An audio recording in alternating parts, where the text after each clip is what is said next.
예수님을 믿는 스데반 집사를 돌로 쳐 죽이는 자리에 있었고, 그리고 더불어서 이제 예수를 그리스도로 믿는 자를 잡아 감옥에 쳐넣기 위하여서 다메섹이라고 하는 동네로 떠나게 되어졌던 그 가던 여정 속에서 있었던 그러한 사건의 한 부분입니다.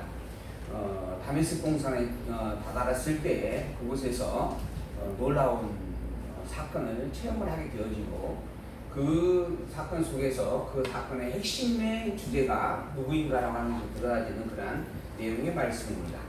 그곳에서 이제 예수님을 핍박하는, 예수가 그리스도라고 믿는 자들을 핍박하기 위해서 가던 자리에 그 발걸음을 멈추게 하고, 그리고 많은 사람들이 동행을 하고 있는데 그 누구도 보이지 못하게 하는 상황에서 오직 사울만이 보게 되어지는 그러한 환상의 모습이 하나 있었습니다. 그래서 사울을 묻는 거죠. 대체 당신이 누구입니까? 그러자 그 질문에 대한 답으로 바로 내가 예수다라고 이야기하고 있는 그런 내용의 말씀이죠. 그리고 난 다음에 이 내가 예수다라고 하신 그 예수님께서 사울로 하여금 놀라운 체험을 하게 합니다. 눈이 멀게 하고, 그리고 그 먼 눈이 아나니아라고 하는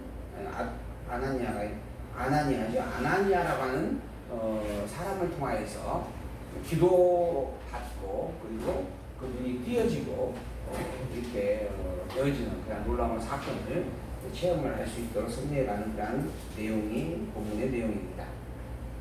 이 일로 말미암아서 예수를 그리스도라고 믿는 자들을 핍박하는 사울에게 변화가 생깁니다. 예수를 그리스도라고 믿는 그것에 대하여서 도저히 용납할 수 없었던 사울의 신앙이었고, 그리고 여호와 하나님을 믿는 자로서 그것이 거짓된 비진리다라고 그렇게 판단하였던 사울이었습니다. 그래서 예수를 그리스도라고 믿는 자들을 잡아 감옥에 쳐넣고 또는 죽이기도 하였던 그러한 그의 삶의 한 순간이었습니다. 그런데 그런 사울에게 정말 예수가 그리스도라고 하는 것이 이제 확증이 되어졌습니다. 그래서 그로 말미암아 이제 스스로 자기의 그동안 있었던 모든 가지고 있던 신앙의 관념을 다 내어 던져버리고 새로운 신앙을 찾아가게 되어집니다. 그러한 과도기의 섭리가 바로 본문에 있는 사건이죠. 예수를 그리스도로 믿지 않았던 그러한 그의 신앙에서 이제는 예수가 정말 그리스도라고 고백하는 신앙, 그리고 그 예수를 그리스도로 믿지 않았던 신앙의 근거가 되었던 구약 성경에 대한 본인의 여지껏 알고 믿었던 것들이 잘못되어졌다라고 하는 것을 분명하게 확인하면서 다시 한번 분명하게 구약에 기록되어 있는 모든 내용의 본질이 바로 그리스도요, 그분이 바로 예수입니다라고 하는 것을 증거하는 자로 살아가게 되어진다라고 하는 겁니다. 그가 그 이전에 가지고 있던 신앙이나 지금 이 변화되어지게 되어지는 이 신앙은 근본 뿌리가 같습니다. 그의 신앙의 뿌리는 바로 성경이었습니다. 그 당시에는 구약 성경밖에 없었기 때문에 구약 성경을 유대인에게 있어서는 삶의 본질이고 모든 신앙의 중심이 되어질 수밖에 없었던 그러한 환경에서 역시 사울 또한 그러한 신앙을 갖고 있었다라고 하는 겁니다. 그는 구약 성경에 기록되는 하나님의 말씀을 의지하여서 예수를 그리스도로 믿는 자들이 거짓된 자들이고 잘못되어진 자들이다라고 그렇게 알았습니다. 또한 그렇게 믿었고 그러한 가르침을 받았던 자였습니다. 그런데 그런 그가 그러한 가르침과 그러한 배움이 잘못된 해석이었다라고 하는 것을 알게 되어진 겁니다. 그리고 진정으로 구약 성경이 말하고 있는 내용의 본질은 바로 예수님이 그리스도라고 하는 것을 이야기하는 것이다라고 하는 것을 확증한 겁니다. 당신 역시, 사울 역시 메시아 그리스도를 앙망하는 신앙으로 살아왔었고 그 그리스도를 약속하신 여호와를 믿는 신앙을 고백하였습니다. 그러나 단지 하나, 그 그리스도가 예수는 아니다라고 믿었던 것이죠. 그런데 알고 보니 그 예수가 진짜 참 그리스도였다라고 하는 것입니다. 그래서 이제 그동안 자기가 가지고 있었던 모든 그러한 신앙의 관념을 바꿔서 정말 왜 예수가 그리스도인가, 그리고 그리스도일 수밖에 없는 것인가, 어떻게 그리스도라고 확정되어지는 것인가 라고 하는 것을 증거하는 일에 자기의 삶을 다 보내게 되어집니다. 오늘 이 본문은 그의 출발점이다라고 이야기할 수 있는 것이죠. 그래서 어떤 이들은 사울이라고 하는 인물이 바뀌어가지고 바울이 되어졌다라고 이야기하는 경우들이 있습니다. 그러나 실제 사울이나 바울이나 그는 이름의 표현의 방식의 차이다라고 하는 것이 일반적인 견해입니다. 사울이라고 하는 이름은 유대식 이름이고 바울이라고 하는 그 이름은 헬라어 즉 로마식 이름이다라고 하는 겁니다. 단지 그 이름이 불려지는 성격의 차이가 있을 뿐이지 그가 일단 사울에서 바울로 개명을 하면서까지 신앙이 바뀌었다 이런 부분은 차이가 있는 내용이다라고 하는 것이죠. 사울 어쨌든 그러한 동일한 인물입니다. 근데 그 인물이 바뀐 것은 이름이 바뀐 게 아니고 신앙의 중심이 바뀌었다라고 하는 것이죠. 그래서 우리가 이제 우리의 신앙이라고 하는 부분을 또한 점검을 해보면서 현재 내가 가지고 있는 신앙, 내가 알고 믿는 이 신앙이 과연 성경에서 말하고 있는 신앙과 옳은 것인가, 합당한 것인가, 아니면 잘못되어진 것인가 라고 하는 것을 우리가 또한 돌아볼 수 있는 그런 지혜가 함께하기를 소망을 해봅니다. 추석 명절들을 어떻게 잘 쓰셨죠? 추석 명절을 보내시느라고 참 고생들 하셨습니다. 저도 10월에 장성이 고향이니까 장성을 들렸다. 그 다음에 또 서울이 처갓집이어서 서울에 또 들렸다. 그래서 어제 밤에 다 도착을 했는데 시차가 있나 봐요. 그래서 조금 풀림이 덜한 것 같습니다. 근데 저희 이제 서울 모임 같은 경우는 서울이 이제 워낙 넓잖아요.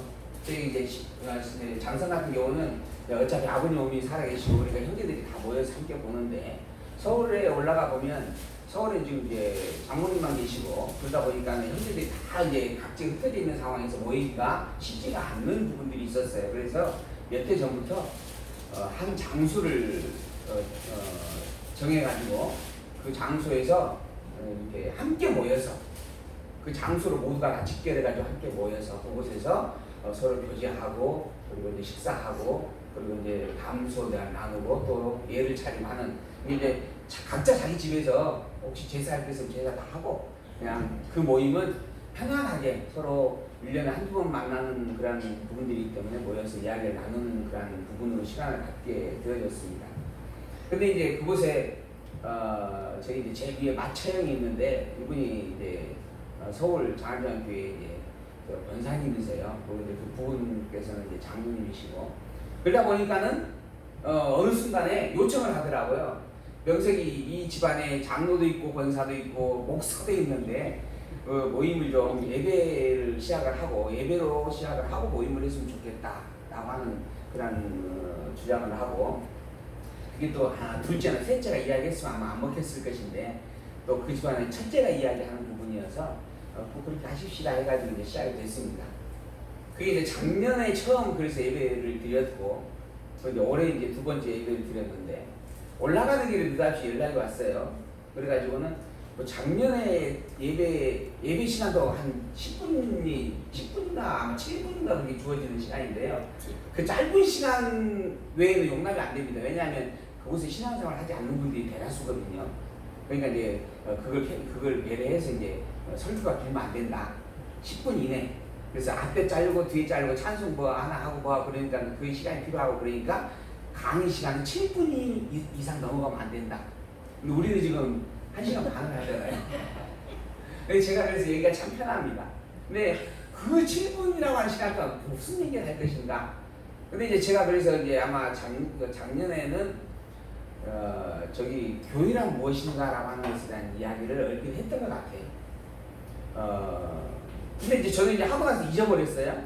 근데 이제 전화가 와가지고 작년에 한 내용 중에서 문제를 좀 빼가지고 와라 하는 겁니다. 그래가지고 당시 봉투에다가 5,000원씩 다 담아가지고 10개를 준비했으니까 10문제를 빼가지고 와가지고 이걸 상금을 걸어서 이렇게 참여를 독려하자. 그리고 난 다음에 그런 이야기를 듣고 나서야 제가 작년에 교회란 무엇인가 내가 했었구나 이런 생각을 이제 좀 되짚어 보게 되어졌습니다. 그리고 난 다음에 그러면 이번에는 뭘 할까 고민을 하다가 교회란 무엇인가? 교회란 성경을 배우는 학교다. 이렇게 이제 결론을 내렸던 것 같아요. 그래서 올해는 그러면 성경이란 무엇인가? 요걸 가지고 한 질문을 해보자. 그래가지고 제가 이제 요한복음 5장 39절인가요? 요한복음 5장 39절 아마 그럴 겁니다.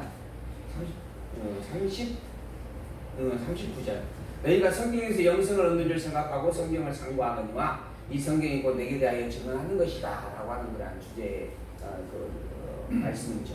그래서 이제 성경이란 무엇인가? 바로 이 성경이란 많은 사람들이 영생, 즉 천국을 소망하면서 영원히 살기를 소망하면서 혹시 그러한 길이 무엇인가라고 하면서 알려고 성경을 보는 경우가 대다수다라고 하는 거죠. 그런데 실제 이 성경이 말하고자 하는 본질은 바로 그리스도에 관한 것이다. 그래서 성경이란 무엇인가? 바로 그것은 예수님이 그리스도라고 하는 것을 말해주기 위한 것이다. 말해주려는 것이다. 이런 주제로 이야기를 좀 하게 되어졌습니다. 우리가 이제 성경을 안다라고 하는 것에 대하여서 이야기를 해보면 거기에 나와 있는 많은 아이들이 있어요. 거기에 이제 가족이 모이면 한 30명 정도 되는데 거기에 이제 대다수가 이제 아이들이 많이 있습니다. 근데 그 아이들에게 물어보면 교회라고 하는 부분이나 성경이라고 하는 부분에 대해서 굉장히 생소할 수밖에 없는 이야기들입니다. 그리고 실제로 왜 교회가 무엇을 하는 곳이냐라고 질문을 해보면 대부분은 뭐라고 할 것 같아요? 교회는 뭐 하는 곳일까? 이렇게 이야기하면 대부분 대답이 뭐가 나올 것 같습니까? 대부분 예배드리는 곳이다라고 하는 거죠. 그러면 무엇을 예배하는 곳이냐? 하나님을 예배하는 곳이다. 그러면은 하나님을 예배하는데 어떤 내용을 가지고 예배를 하는 것일까? 근데 사실 이것도 굉장히 건전한 대답입니다. 일반적으로 교회가 무엇인가 하면은 예배드린다라고 하는 부분의 내용보다도 사람들의 어떤 만남의 장소라고 하는 부분의 의미를 두고 이야기하는 경우들이 참 많습니다. 요즘 젊은 세대들은 교회라고 하는 부분을 어떤 사교의 장소 같은 개념으로 이해하는 경우들이 참 많다는 겁니다. 어쨌든 그래서 이제 예배하는 것이고 그 예배라고 하는 것의 가장 기본적인 출발점이 성경이다라고 하는 것이고, 그래서 이제 그 성경에 있는 내용을 구체적으로 알아가기 위해서 우리가 무엇을 어떻게 정리해 볼 수 있는가라고 하는 것을 이야기를 하면서 제가 이제 창세기 1장 1절과 요한복음 5장 39절에 있는 말씀을 함께 비교를 해 주었던 부분이 이제 생각이 좀 납니다. 태초에 하나님께서 천지를 창조하셨다라고 하는 거죠. 그리고 난 다음에 요한복음 지금 5장 39절에 있는 말씀은 창세전, 즉 태초라고 하는 부분입니다. 그 창세전 그리스도 안에서 우리를 예정했다라고 하는 거죠. 창세기 1장 1절에 기록되어져 있는 태초라고 하는 이 말이 사실 요한복음의 5장 39절에도 기록이 되어진다라고 하는 겁니다. 우리가 구약과 성경, 신약 성경을 굉장히 별개의 것으로 그렇게 놓고 보려는 경우들이 참 많습니다. 그러나 실제 요한복음 5장 39절 이 한 구절을 제대로 알려고 한다면 창세기 1장부터 내용을 알지 않냐고서 사실 이해가 어렵다라고 하는 겁니다. 그래서 저도 사실 그 두 구절을 비교하면서 생각이 들었던 내용입니다. 그래서 창세기라고 하는 부분, 구약 성경이라고 하는 부분의 내용을 우리가 밑에 바탕 전제로 깔지 않냐면 사실 요한복음 또한 성경, 신약 성경이라고 하는 부분을 우리가 알기가 사실은 쉽지 않은 일이다 하는 부분이죠. 그 부분에 대한 대표적인 설교를 우리는 이 앞 시간 스데반 집사의 설교를 통해서 확인을 했습니다. 스데반 집사가 돌에 맞아 죽을 상황에 처해 있음에도 불구하고 그는 그리스도를 증거합니다. 그리고 그 그리스도가 왜 예수인가라고 하는 것을 증거해냈습니다. 그 증거해내는 내용의 출발점이 무엇인가라고 하냐면 우리가 분명히 보았지만은 그 출발점은 바로 아브라함이었습니다. 이 아브라함이란 이 인물은 BC 2000년경의 사람입니다. 2000년경. 그리고 난 다음에 모세가 나오고 1500년경이죠. 그리고 난 다음에 다윗이 나옵니다. 그리고 솔로몬이 등장을 하죠. 그리고 난 다음에 예수님께서 이제 오신다라고 하는 거죠. 이게 BC 1000년경입니다. 이 예수님을 그리스도라고 하는 것이, 예수님이 그리스도라고 하는 것을 증거하는 증거의 내용의 첫 번째 출발점이 2000년 전의 역사에서 시작이 되어진다고 하는 겁니다. 그럼 이 2000년 전에 이 아브라함이라고 하는 이 인물은 어떤 인물인가라고 하는 것이 의미가 있는 거겠죠. 이 아브라함이 어떤 인물인가? 이스라엘 민족이 지금 현재 다윗의 왕국을 통해서 오직 성민이라고 하는 나라를 이루게 되어집니다. 왕국이 완성이 됐습니다.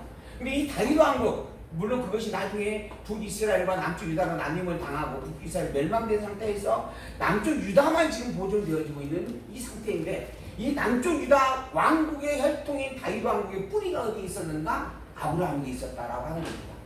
그래서 스데반 집사는 이 아브라함을 언급을 한 겁니다. 이 아브라함이라고 하는 인물은 이스라엘 민족이라고 한다면, 이스라엘 백성으로 태어난 자라고 한다면 모두가 다 아는 이름이다라고 하는 거죠. 이 이름을 어떻게 알고 있는가? 하나님께서 이 민족을 이루기 위한 출발점으로 그를 불렀고 그에게 언약을 세웠다라고 하는 겁니다. 그에게 자손과 땅과 통치라고 하는 언약을 세웠다. 이 자손이라고 하는 이 언약을 따라서 그들이 400년 동안 애굽에서 종살이 하였지만 그 상황 속에서 60만 명이라고 하는, 70명이라고 하는 숫자가 60만 명이라고 하는 대군으로 번성하게 되어졌다.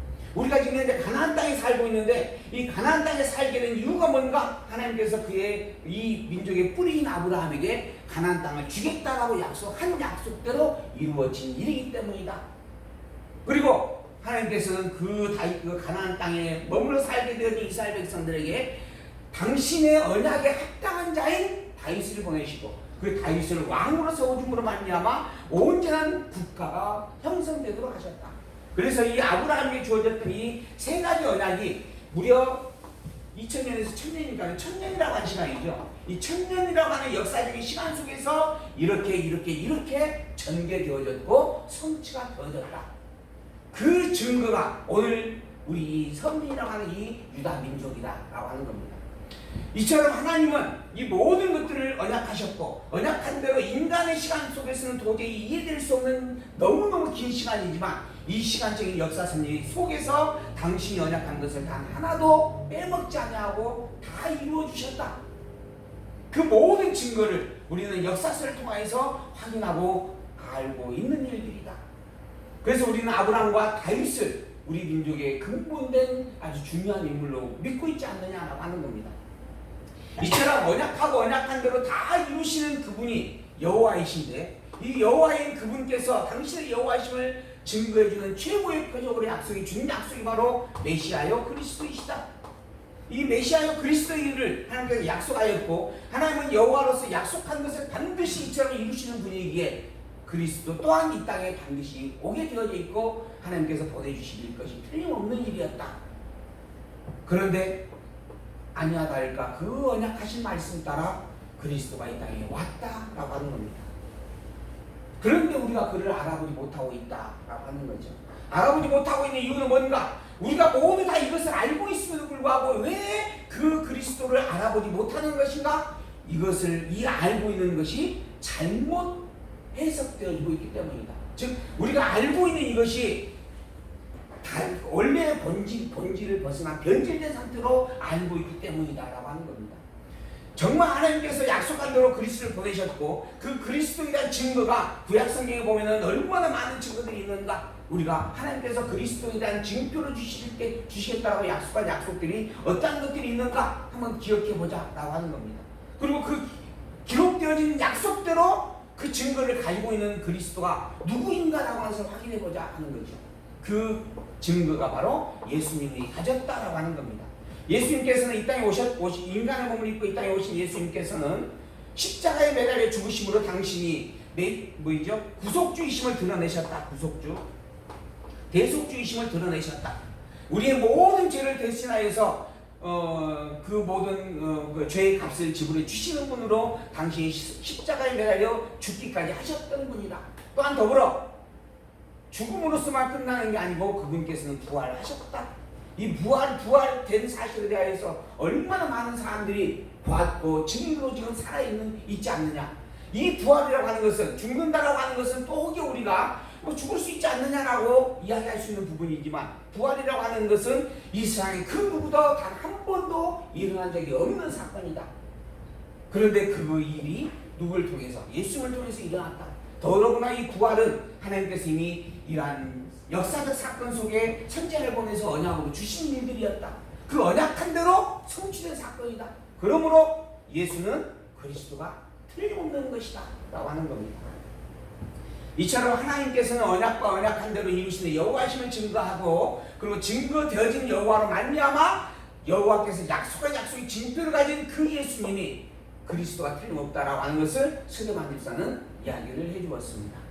여기에 조금 더 나가게 되어지면 이제 아브라함 이전에 노아가 나옵니다. 그리고 노아 이전에 아담이 나옵니다. 이 아담이라고 하는 존재는 창조 시작에서 인류의 시초로 기록되어진 인물입니다.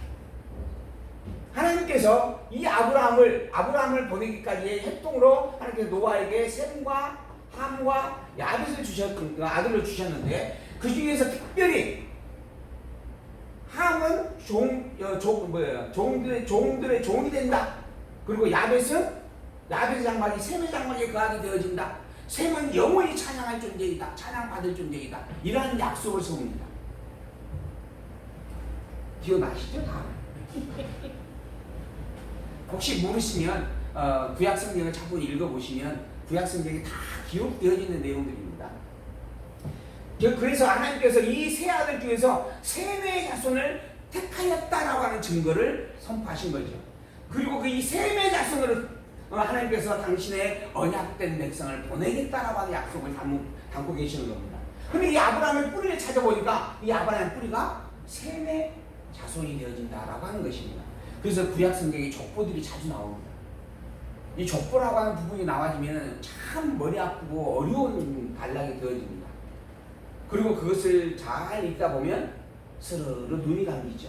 그래서 수면제다 이렇게 이야기를 합니다.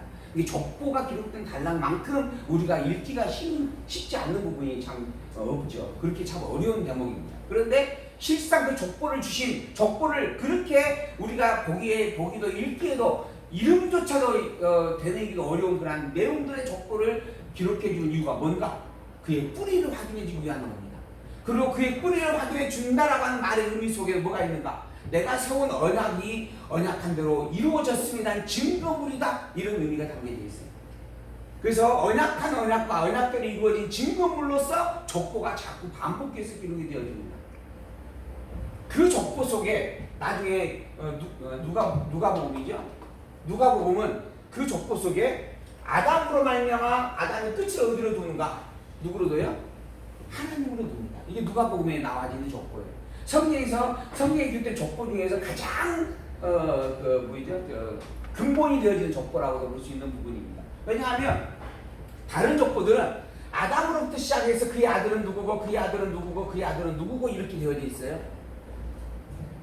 근데 이 모든 것들의 출발점이 창조된 인간으로부터 기준점을 두고 쓰여졌기 때문에 그런 겁니다. 근데 그러한 인간의 모든 것들의 뿌리에 대한 이야기를 족보에서 이야기하고 있는 게 누가복음입니다. 누가복음에 있는 족보는 그 뿌리를 그의 근본이 하나님이었다. 그 위는 노아요, 그 위는 아담이요, 그 위는 하나님이십니다. 라고 마감 짓고 있는 부분이죠.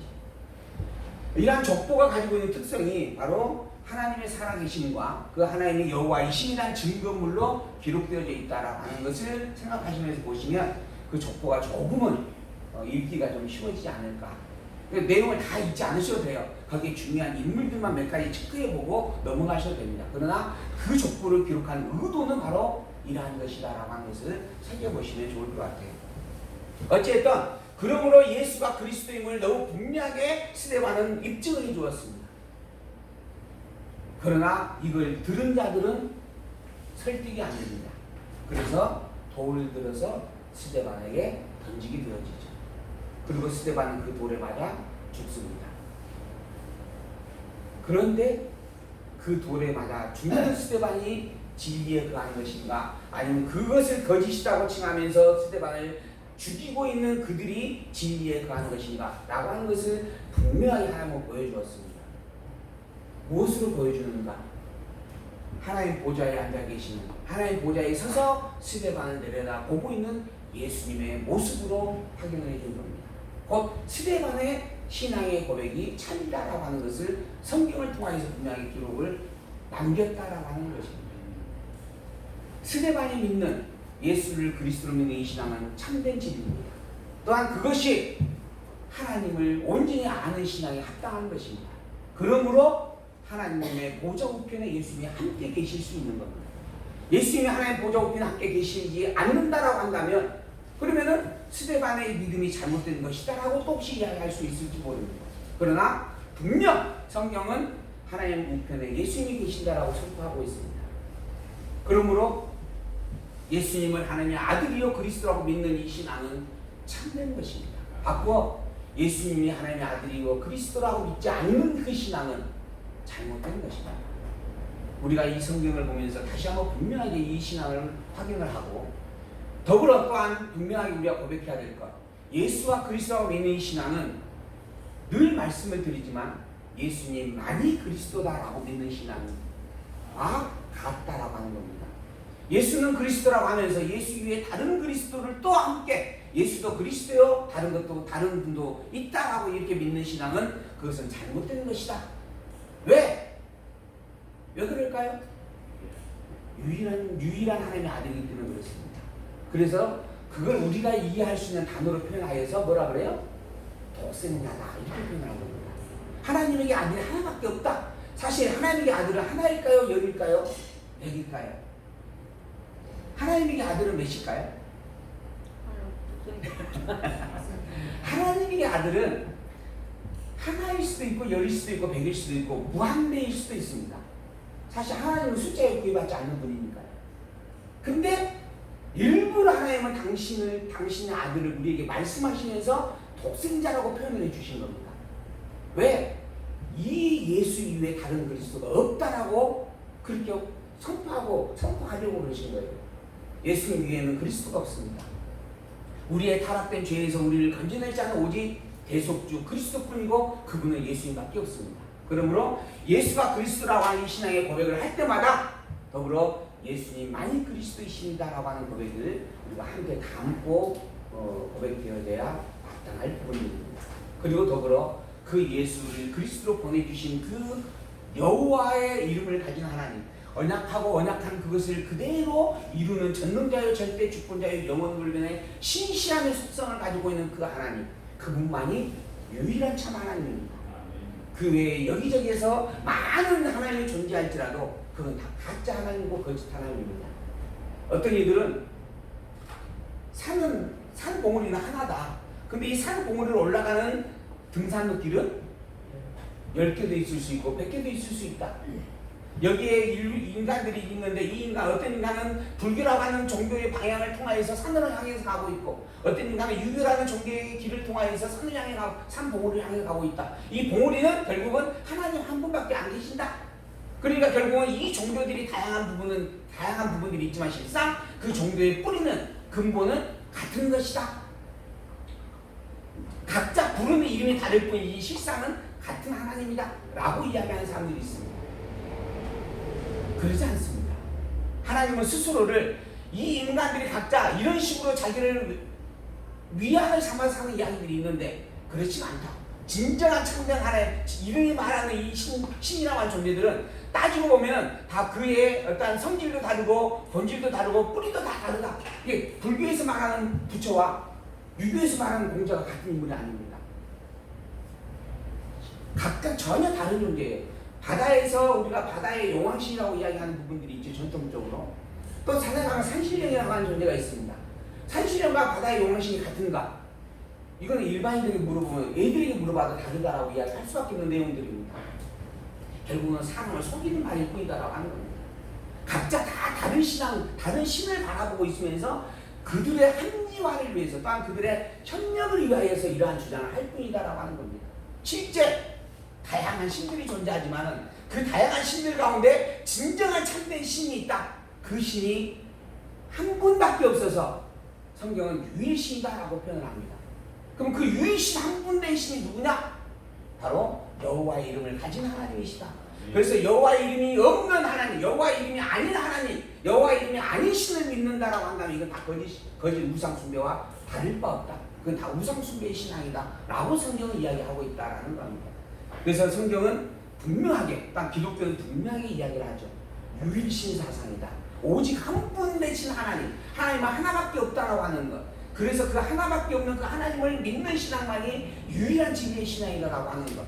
그처럼 그리스도 역시 예수님밖에 없고 하나님은 오직 여호와뿐이다라고 하는 것을 고백하는 신앙이 오늘 우리가 성경을 통하여 확인해 가고자 하는 신앙입니다.